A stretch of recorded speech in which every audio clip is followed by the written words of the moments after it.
hari ini. Terima kasih Engkau sudah menyertai kami sampai dengan hari ini. Buatlah kami belajar mempercayai bahwa Engkau adalah Allah yang sangat mengasihi kami. Buatlah Engkau merubuhkan setiap paradigma kami yang salah. Hancurkan ya Tuhan. Kami membawa setiap paradigma yang salah tentang Engkau.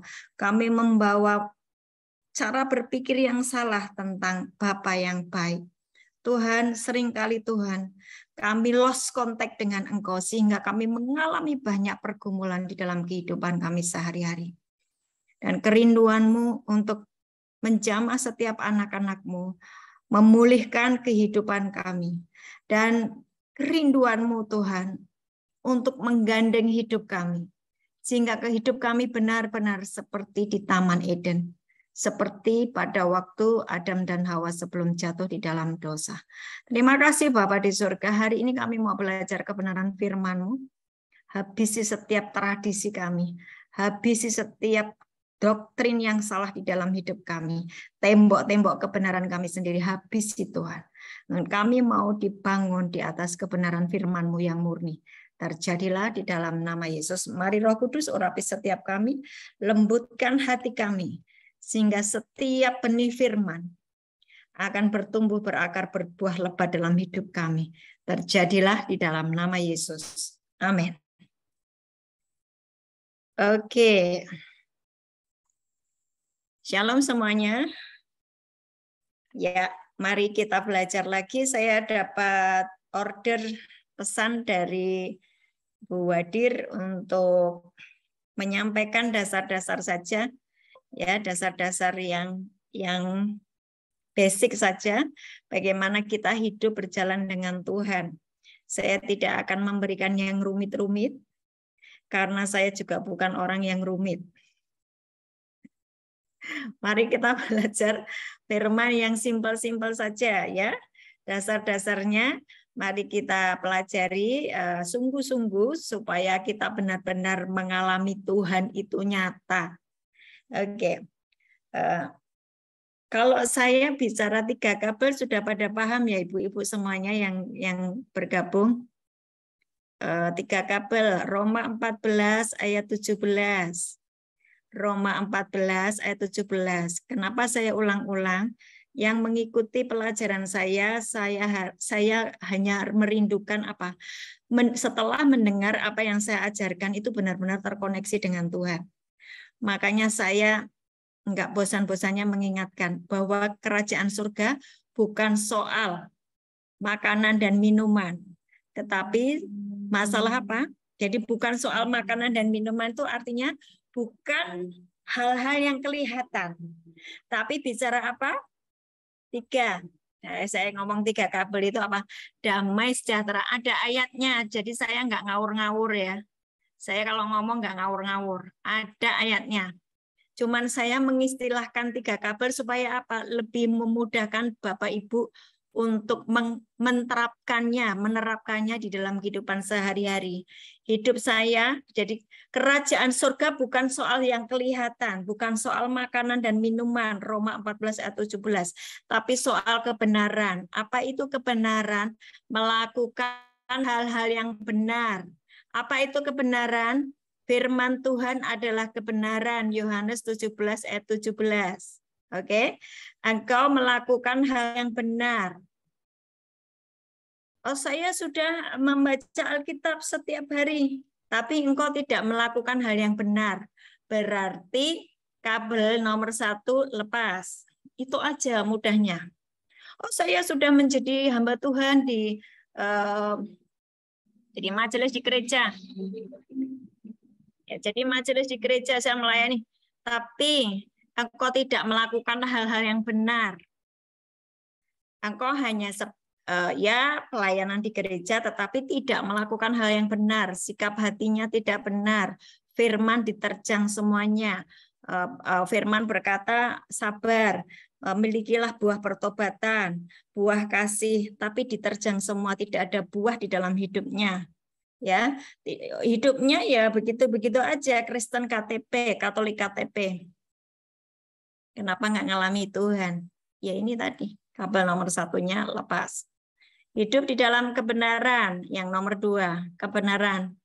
Nomor 1 kebenaran, nomor 2 damai sejahtera, berdamai dengan istri, berdamai dengan suami, berdamai dengan mertua, berdamai dengan pemimpinmu, bos, karyawan sekeliling, berdamai, tidak ada konflik.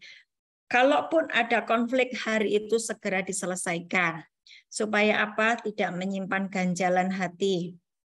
Terus-menerus kenapa saya ucapkan? Karena tidak gampang untuk mengurusi hal-hal seperti itu, tapi inilah caranya kita ini terhubung dengan Tuhan, ya, sehingga kita ini ibadah-ibadah ada hasilnya.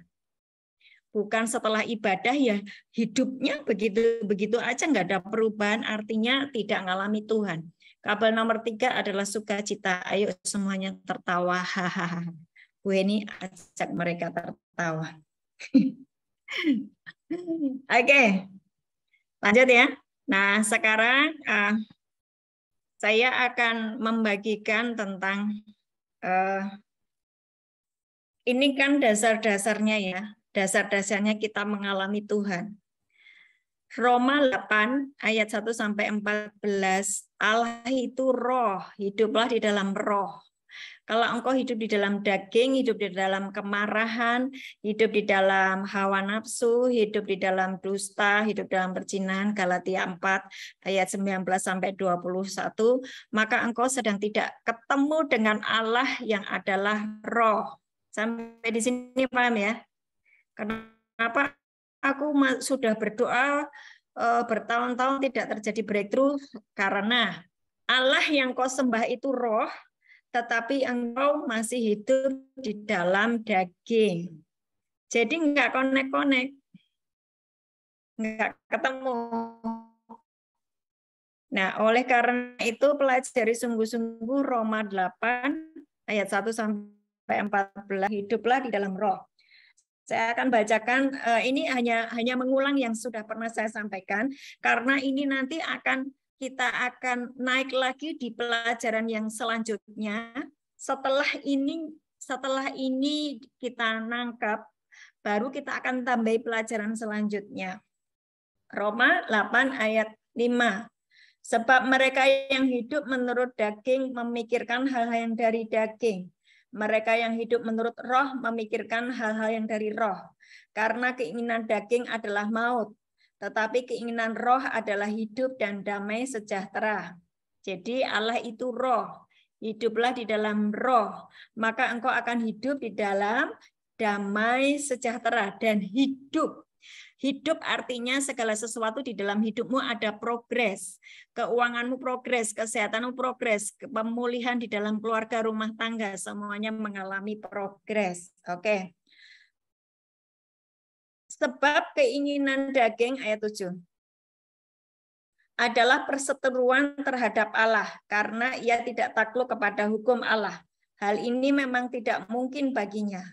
Karena yang hidup di dalam daging tidak mungkin berkenan kepada Allah. Perhatikan ya Bapak Ibu semuanya, mereka yang hidup di dalam daging tidak mungkin berkenan kepada Allah.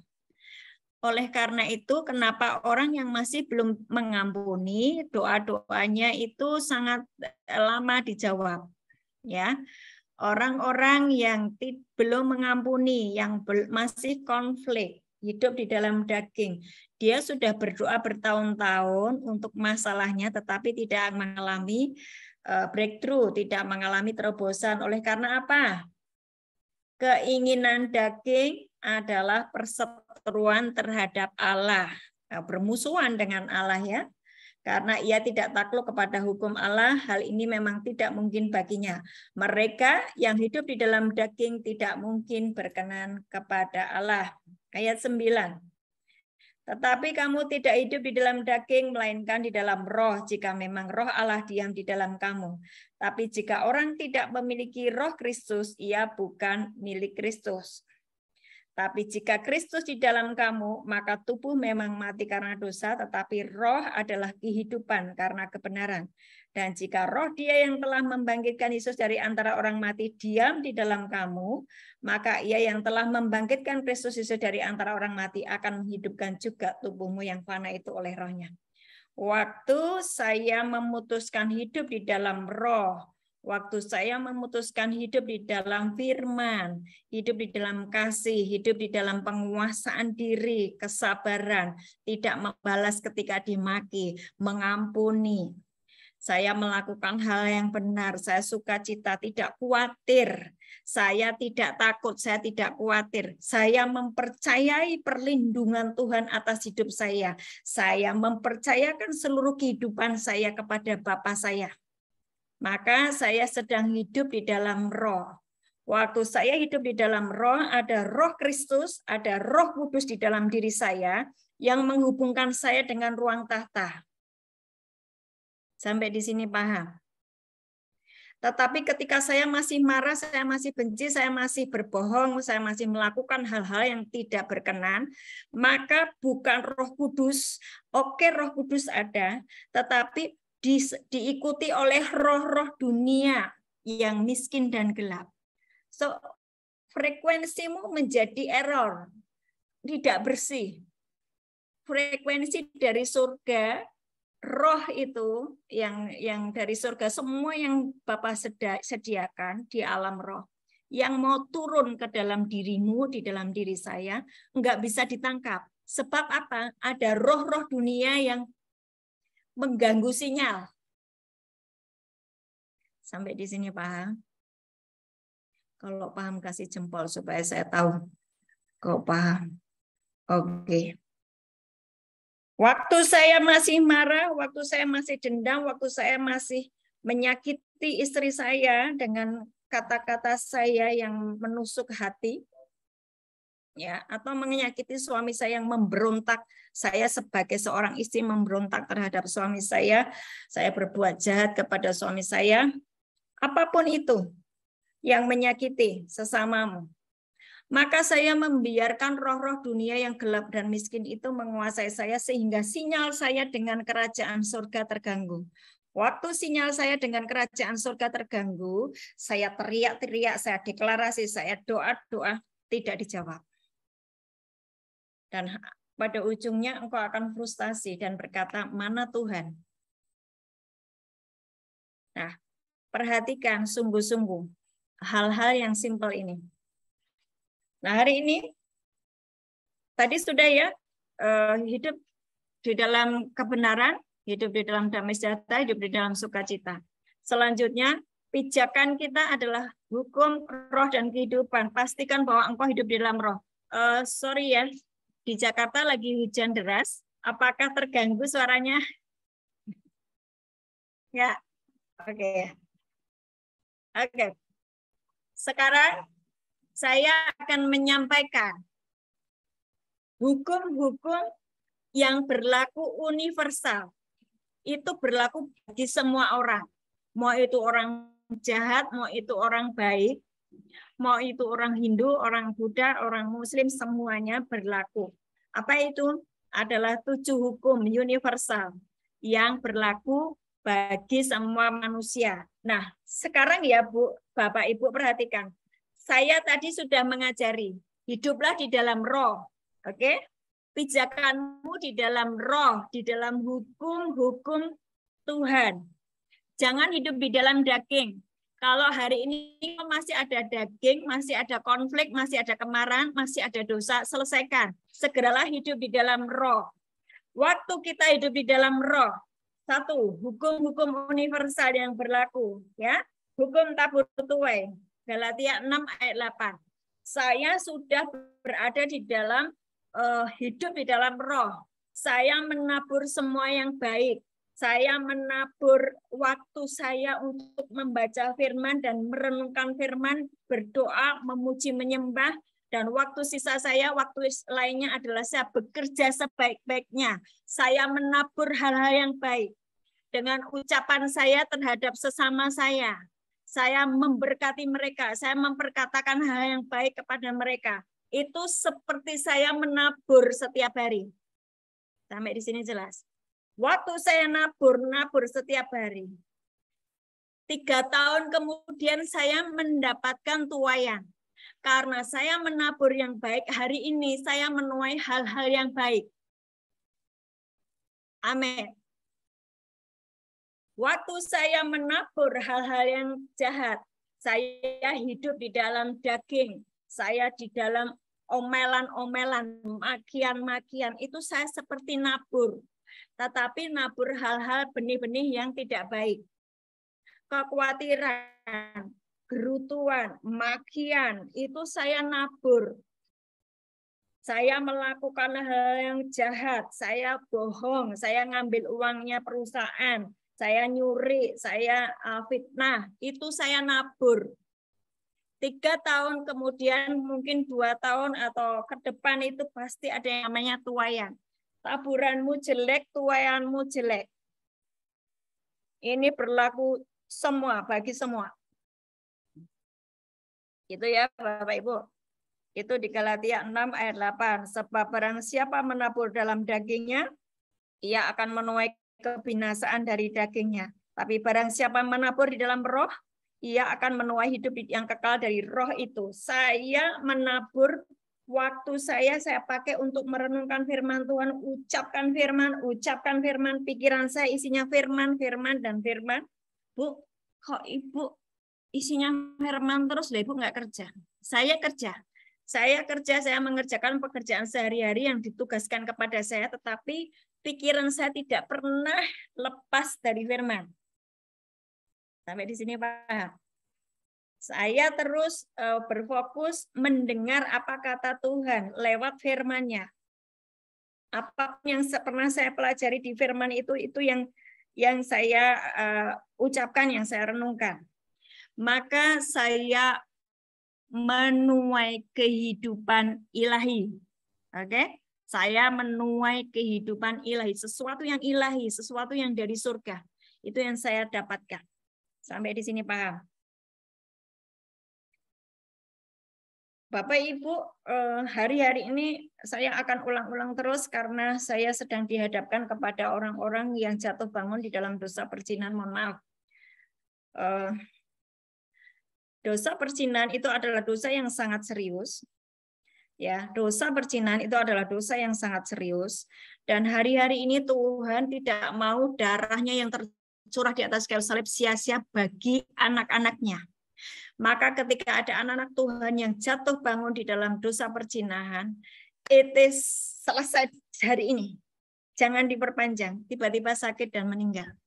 Mohon maaf, saya sudah berhari-hari ini itu sedang menanggulangi, menolong mereka. Walaupun saya mintakan ampun, please Tuhan, perpanjang Tuhan, no, daripada hilang, gitu ya. Jadi kasih tahu kepada saudara-saudara kita semuanya yang mereka mulai tidak setia dengan pasangannya. Beritahu, kalau engkau tidak bertobat dari zinamu, engkau akan jatuh di ranjang orang sakit. Wahyu 2. Oke ya. Bagaimana waktu mereka jatuh di dalam dosa terus kita mendoakannya. Ini semuanya saya berikan catatan untuk menolong orang-orang yang mau meninggal karena ada banyak perilaku yang berdosa di hadapan Tuhan ya, dan mereka harus selesai waktunya. 1 Korintus 5 ayat 1 sampai 5. Ayat 1 Korintus 5 ayat 1 dan 5. Memang orang mendengar bahwa ada percabulan di antara kamu dan percabulan yang begitu rupa, seperti yang tidak terdapat sekalipun di antara bangsa-bangsa yang tidak mengenal Allah, yaitu bahwa ada orang yang hidup dengan istri ayahnya. Orang itu harus kita serahkan di dalam nama Tuhan Yesus kepada iblis. Dengarkan saya, Bapak Ibu, orang-orang yang jatuh di dalam dosa perzinahan, tubuhnya diserahkan kepada iblis. Makanya tubuhnya menjadi sakit. Oke? Perhatikan Bapak Ibu sekalian, Tuhan tidak pernah memberikan kita sakit penyakit. Tapi Tuhan berkata, apabila engkau baik-baik mendengarkan suara Tuhan Allahmu, dan engkau mengikuti setiap perintahnya, aku tidak akan menimpakan sakit penyakit ke atasmu. Itu ada firman-Nya. Jadi sakit penyakit itu biasanya karena ada ketidakakuratan kita di dalam firman Tuhan, sehingga tubuhnya diserahkan kepada iblis. Sehingga binasa tubuhnya agar rohnya diselamatkan pada hari Tuhan.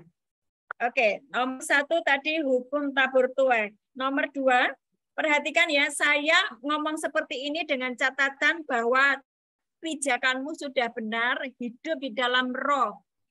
Ya, maka waktu saya nabur roh, saya menuai kehidupan ilahi. Nomor 2, hukum ucapan syukur. Hukum ucapan syukur. Every day, setiap hari, kondisi apapun di dalam kehidupanmu, pastikan engkau mengucap syukur. Ucapan syukur. Ucapan syukur membalikan keadaan. Waktu saya mengalami yang namanya sedang diproses Tuhan dihabisi, tidak ada kata-kata negatif keluar dari mulut saya. Tapi saya mengatakan, terima kasih Tuhan, Engkau baik. Engkau baik. Ucapan syukur membalikkan keadaan. Ya. Nah, iblis itu membuat kita punya pikiran-pikiran negatif dengan menaburkan benih-benihnya, yaitu apa? Pikiran negatif, marah, tersinggung, baper. Waktu kita menghadapi sesuatu yang tidak menyenangkan, iblis mulai pakai situasi itu untuk menancapkan panah-panahnya kepada kita supaya tidak ada ucapan syukur. Nah, waktu tidak ada ucapan syukur, tapi kata-kata negatif yang keluar dari mulut kita, maka iblis berhasil merusak gambar Bapa atas hidupmu. Kita menjadi orang-orang yang underestimate dengan Tuhan. Katanya Tuhan baik, mana? Lah mana? Buktinya kamu nggak ditolong. Ya, engkau nggak ditolong itu karena pijakanmu salah. Ya kan, masih hidup di dalam daging, Allah itu roh. Engkau masih hidup di dalam daging terus. Ya, nggak connect gitu ya. Lanjut. Perhatikan, ada yang namanya iblis-iblis yang menancapkan panah-panah api. Efesus 6 ayat 16. Pastikan dalam kondisi apapun yang keluar adalah ucapan syukur. Bapak Ibu, kalau saya ngomong kayak gini, lakukan saja. Waktu ada ucapan syukur di dalam hidup kita, keadaan kita akan dibalikkan. Karena sebetulnya seringkali peristiwa-peristiwa yang tidak enak yang terjadi dalam hidup kita itu adalah ujian dari Tuhan supaya kita mau naik level ya. Nah, waktu kita ada ucapan syukur, maka Roma 16 ayat 20 terjadi. Semoga Allah, sumber damai sejahtera, segera menghancurkan iblis di bawah kakimu. Ya, kasih karunia Yesus Kristus menyertai kamu. Ucapan syukur membuat kabel nomor 2 terus tersambung. Kabel lagi. Damai sejahtera. Damai. Enggak kemerungsung. Damai sejahtera. Yang ketiga adalah hukum pengampunan. Hukum pengampunan. Ini saya sesuai dengan perintahnya Bu Wadir ya, untuk disampaikan dasar-dasarnya saja. You mesti mengampuni, enggak mengampuni percuma. Mau berdoa sampai nungging-nungging, sampai berpuasa-puasa. Engkau doa puasa Ester 3 hari 3 malam enggak makan. Tapi engkau belum menjadi orang yang mengampuni percuma. Percuma. Ya, jadi harus mengampuni. Supaya apa? Supaya apa? Waktu engkau mengampuni, dosamu diampuni dan engkau terhubung kembali. Kabel nomor 2, damai sejahtera dengan Allah, terhubung kembali. Oke. Nah, perhatikan di Markus 11 ayat 23 sampai 26. Markus 11 ayat 23 sampai 26. Tuhan itu berkata, kalau engkau punya iman sebesar biji sesawi saja, engkau bisa berkata kepada gunung, tercampaklah engkau ke laut. Asal engkau tidak bimbang, tapi engkau percaya, maka hal itu akan terjadi. Tapi di bawahnya ada syaratnya. Ya, perhatikan. Di bawahnya ada syaratnya. Boleh dibuka di Markus 11 ayat 23 sampai 26 ya. Karena itu aku berkata kepadamu, apa saja yang kamu minta dan doakan, percayalah bahwa kamu telah menerimanya. Ini untuk yang terus mengalami pergumulan, kok doanya nggak dijawab-jawab, perhatikan. Di bawahnya ini ada kata-kata seperti ini. Dan jika kamu berdiri untuk berdoa, ampuni dulu sekiranya ada barang sesuatu dalam hatimu terhadap seseorang, supaya juga Bapamu yang di surga mengampuni kesalahanmu. Artinya, waktu kita berdoa, pengen mendapat mujizat, engkau mesti mengampuni masa lalumu, mengampuni dirimu sendiri, mengampuni siapapun yang pernah menyakitimu. Wajib, ya. Mujizat itu adalah sesuatu yang kita harapkan karena kita sudah berada di ujung tanduk, sudah hopeless, udah habis-habisan deh. Itu kau butuh mujizat. Ya, bagaimana supaya mujizat terjadi? Engkau mesti percaya, tidak bimbang. Yang kedua adalah pastikan bahwa engkau sudah mengampuni. Ini yang surga sampaikan kepada kita ya, supaya kita mengalami yang namanya pemulihan bersama dengan Tuhan. Sebetulnya sudah disampaikan dengan sangat jelas, tetapi seringkali kita ini hidup dengan jalan-jalan kita sendiri. Yang keempat adalah hukum deklarasi. Saya selalu berkata kepada teman-teman semuanya, Bapak Ibu, percuma engkau deklarasi firman kalau dosamu belum diberesi, kalau konfliknya belum selesai, ya. Apapun yang kita deklarasikan tidak terjadi kalau kita masih simpan dosa. Nah gini, hukum deklarasi itu gini loh, Bapak Ibu. Engkau mengucapkan apa saja, asal itu firman, asal itu sesuatu yang baik, itu terjadi. Karena kita ini dipanggil sebagai imamat yang rajani. Apa itu imamat yang rajani? Imam yang juga sekaligus sebagai raja. Apa itu imam? Engkau boleh naik di ruang tahta. Engkau boleh naik di ruang Bapa di surga, ruang tahta, sebagai imam. Karena memang panggilan kita imamat yang rajani, engkau sudah dibenarkan. Hidup di dalam roh, darah Yesus sudah membenarkanmu.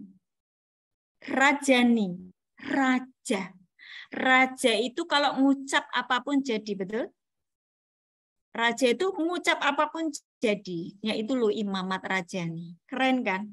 Engkau imamat yang rajani. Bapak Ibu dipanggil sebagai imamat yang rajani. Tetapi seringkali mulut kita ini jahat. Mulut kita ini sering berkata-kata yang negatif, ngomel-ngomel, menyakiti hati sesamanya. Menjadi tidak powerful, menjadi kotor mulutnya. Sementara Tuhan berkata, aku menaruh firman-Ku di dalam mulutmu. Jadi apapun firman yang kau ucapkan akan terjadi. Itulah kenapa saya tergila-gila dengan firman. Bapak Ibu, kenapa saya tergila-gila dengan firman? Saya mati-matian, saya gila-gilaan dengan firman. Karena firman itu Allah sendiri. Dan sebetulnya lewat firman yang saya ucapkan setiap hari, saya sedang membiarkan surga mengerjakan seperti yang difirmankannya. Tapi kalau saya tidak pernah mengucapkan firman, tetapi hal-hal duniawi yang saya ucapkan, gerutuan, omelan, ya tidak mengerjakan apapun yang baik dalam kehidupan saya. Yesaya 55 ayat 11. Yesaya 55 ayat 11. Demikianlah firman-Ku yang keluar dari mulutku, ia tidak akan kembali kepadaku dengan sia-sia, tetapi ia akan melaksanakan apa yang Kukehendaki dan apa yang berhasil dalam apa yang Kusuruhkan kepadanya. Yesaya 51 ayat 16. Saya cepat ya karena saya cuma dikasih waktu 1 jam. Yesaya 51 ayat 16. Aku menaruh firman-Ku ke dalam mulutmu dan menyembunyikan engkau di dalam naungan tanganku, supaya aku kembali membentangkan langit dan meletakkan dasar bumi dan berkata kepada Sion, engkau adalah umatku. Jadi hati-hati ya Bapak Ibu, engkau dipanggil sebagai imamat yang rajani, di dalam mulut kita ini ditaruh firman Tuhan. Makanya ketika saya berdoa mendoakan seseorang, saya ucapkan firman, maka firman itu yang terjadi. Bu, tapi masih banyak hal-hal yang belum terjadi waktu Ibu berdoa buat seseorang. Ya, sebab itu ada yang namanya iman dari orang tersebut. Saya punya iman, tapi orang yang didoakan belum tentu punya iman. Nunggu sampai roh iman itu ada di dalam orang itu, maka klik dan itu mujizat terjadi. Gitu ya Ibu-ibu, Bapak-bapak. Oke, lanjutnya. Tadi sudah kabel yang sudah hukum yang keberapa? Sudah hukum yang keberapa? Keempat, hukum deklarasi. Apapun yang kita ucapkan terjadi, sebab engkau imamat yang rajani. Imam dan raja. Raja itu apapun yang diucapkan terjadi. Bu, Ibu kok raja sih? Bu, saya kan mempelai Kristus toh. Jati diri kita apa? Bait Allah, sahabat Allah, anak Allah, mempelai Kristus. Saya mempelai Kristus, maka saya adalah raja, istrinya raja, permaisuri ya, ratu. Jadi segala apapun yang saya ucapkan terjadi. Amin. Amin. Enggak ada yang amin. Amin. Yuk, selanjutnya adalah hukum kerendahan hati. Aduh, ini hukum kerendahan hati ini keren ya. Seringkali kita ini merasa sudah dihabisi, tetapi tetap aja sombong loh. Perhatikan. Bapak Ibu, mohon maaf. Engkau sudah dihabisi sampai habis-habis, tapi karaktermu itu masih sombong. Banyak itu yang seperti itu. Makanya harus dihabisi sampai habis 0. Ya. Amsal 15 ayat 33. Takut akan Tuhan adalah didikan yang mendatangkan hikmat, dan kerendahan hati mendahului kehormatan. Waktu engkau membiarkan kerendahan hati, letakkan, taruhlah dirimu di tempat yang paling rendah. Ibaratnya sebagai keset, gak apa-apa, karena engkau sedang membentuk karakter kerendahan hati. Orang yang rendah hati tidak mudah tersinggung. Dia mau diomeli, mau ditegur apapun, dia welcome, karena kritikan atau teguran itu membangun buat hidupnya. Jadi dia tidak akan tersinggung dengan segala macam nasihat dan kritikan. Itu tandanya orang yang rendah hati. Orang yang rendah hati pasti dia dihormati, akan mendapatkan kehormatan. Yang ngasih siapa? Yang ngasih Tuhan. Yang ngasih Tuhan. Oke. Ayat Amsal 18 ayat 12. Amsal 18 ayat 12, tinggi hati mendahului kehancuran.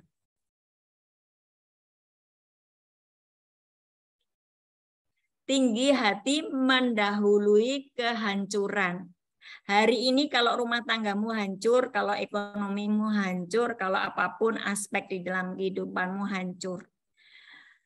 Rendahkan diri kita di hadapan Tuhan sungguh-sungguh, jangan seolah-olah rendah hati tapi aslinya masih sombong dulu.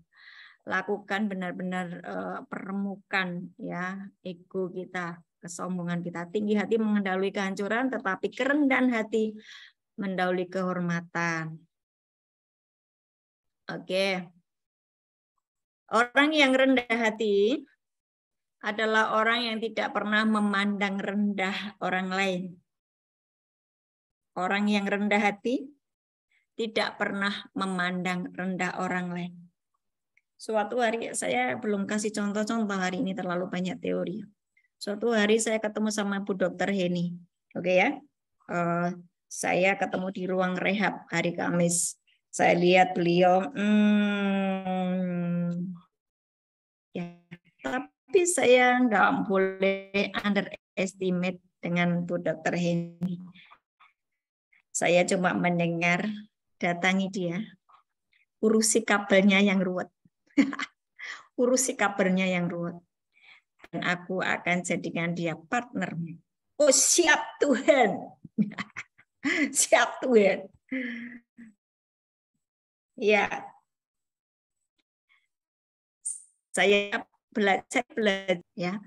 Oh, siapapun yang datang kepada saya, itu adalah orang-orang yang harus saya hormati. Ini bisa dipraktekkan untuk suami istri. Jangan pernah underestimate dengan istrimu, dengan suamimu, seburuk apapun mereka. Hormati mereka sebagai teman pewaris kerajaan Allah, ya, sebagai teman hidupmu untuk engkau menjalani kehidupanmu setiap hari berjalan bersama dengan Tuhan di jalan-jalan Tuhan. Waktu saya oke Tuhan, siap, saya layani beliau, ya, Bu Dokter ini saya layani. Sekarang dia menjadi partner saya. Thank you Bu Dokter ini. I love you. Oke, jangan pernah menganggap rendah siapapun yang Tuhan sediakan buat kehidupan kita. Karena Tuhan itu seringkali menyodorkan sesuatu yang kita ini underestimate, tapi padahal itu buat engkau naik lebih tinggi lagi. Jangan pernah menganggap rendah seorang pun. Oke, karena Yesus pun tidak pernah menganggap rendah siapapun. Bahkan hati Tuhan ada pada orang-orang yang paling terpuruk. Ya. Oke, yang keenam adalah hukum kesehatian. Hukum kesehatian. Artinya sehati itu rukun. Mazmur 133, rukun.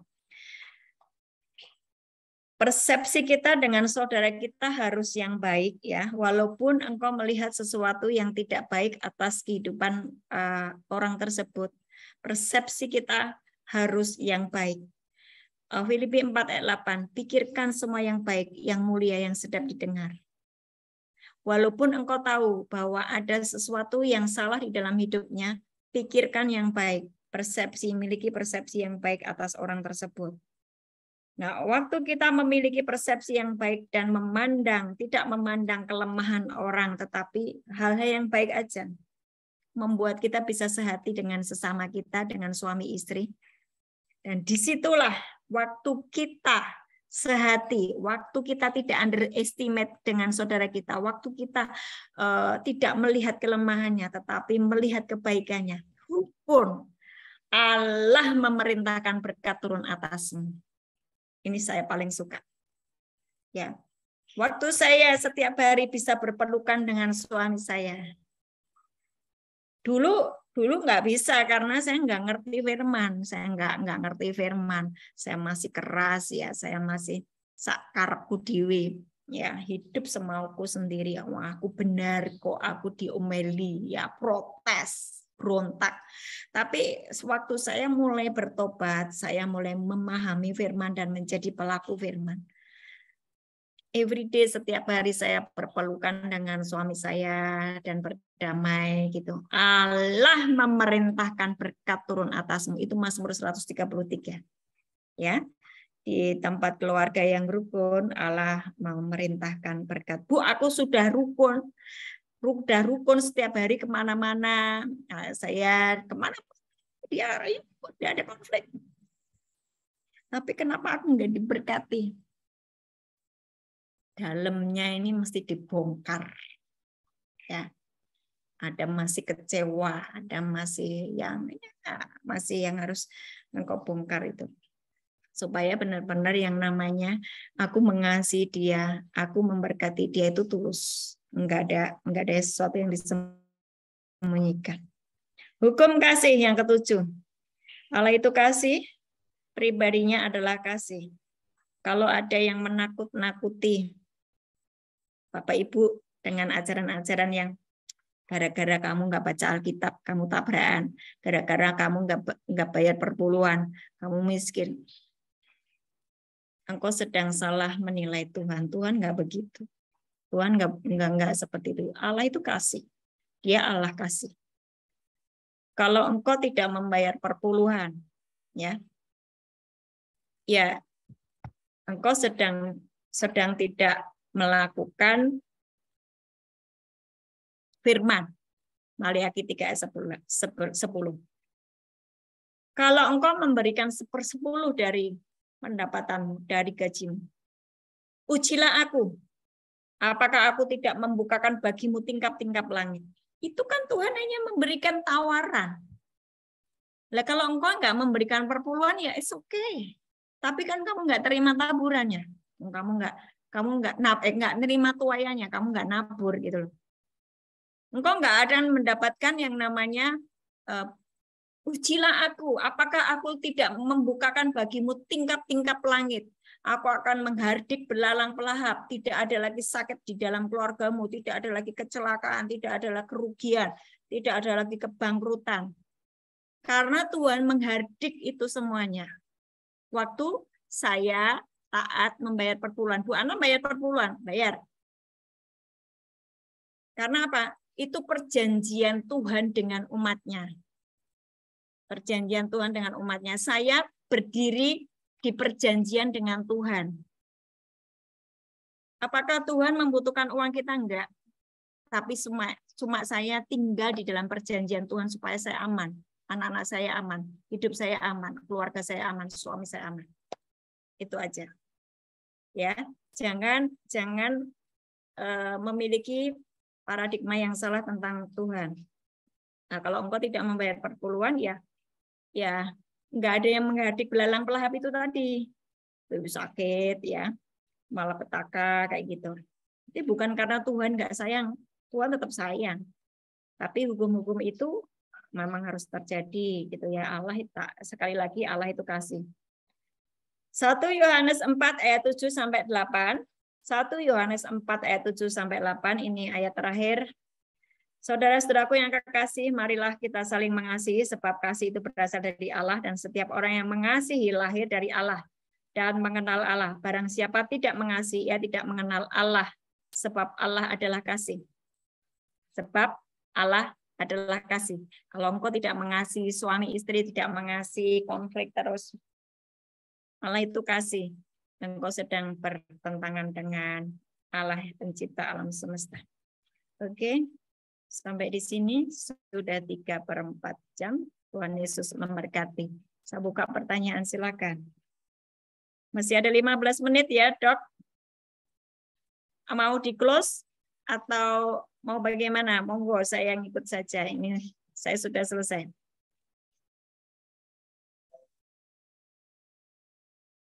Silakan Dr. Novi dibuka mic-nya.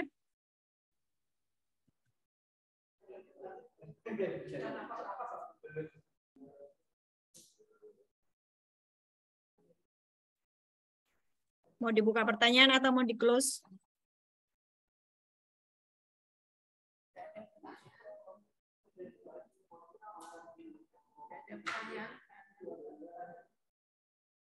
Teman-teman ada pertanyaan enggak?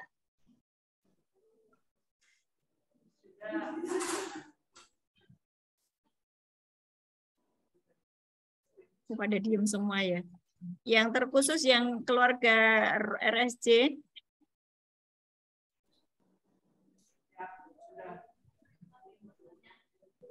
Ibu anak, kenapa ya seorang ibu ngomong apa?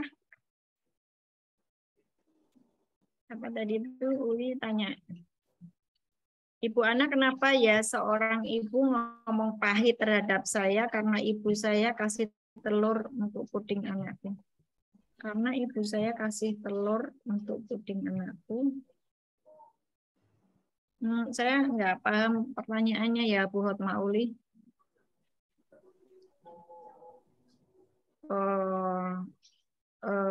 Hotmauli. Mungkin nanti kamu bisa telepon saya ya, karena saya nggak paham. Untuk aku kasih telur puding untuk anakmu itu ya diucapkan sama saya, Bu. Saya nggak paham. Maaf, saya nggak paham. Nanti telepon saya, kalau saya ya, Bu Uli. Teman-teman yang di RC, ayo silakan bertanya.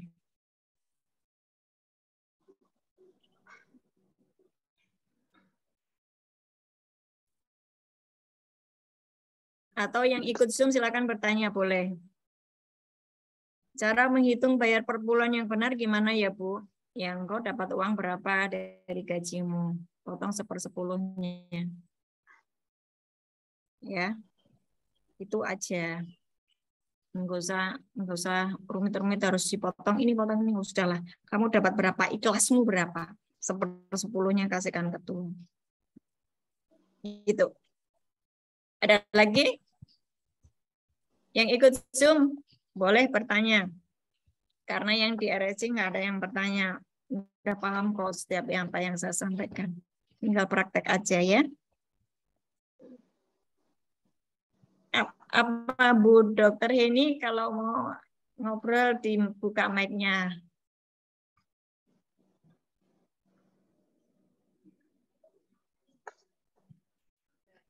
Pak Wahyu, Mas Wahyu mau bertanya? Bu, anakku kalau Bu apa ya?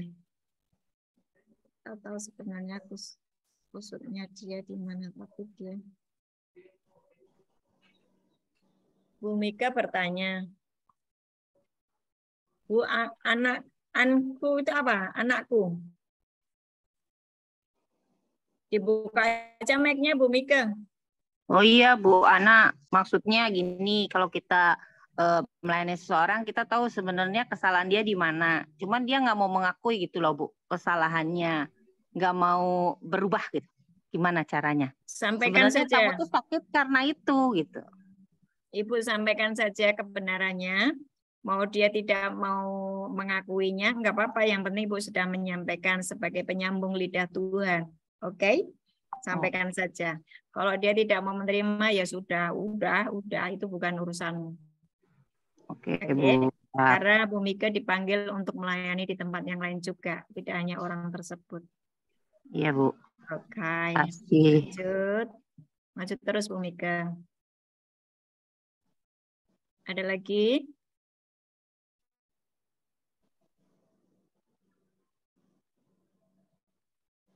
Enggak ada. Kalau tidak ada, kita akhiri ya, Bu Eni. Betul? Kalau sudah tidak ada, kita akhiri. Bu Novi gimana? Monggo silakan.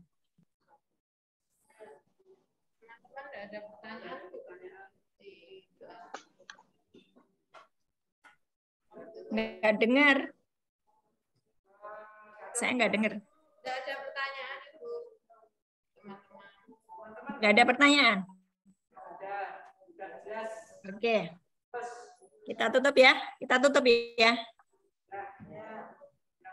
Ya. Oke, kita tutup. Yuk, kita berdoa.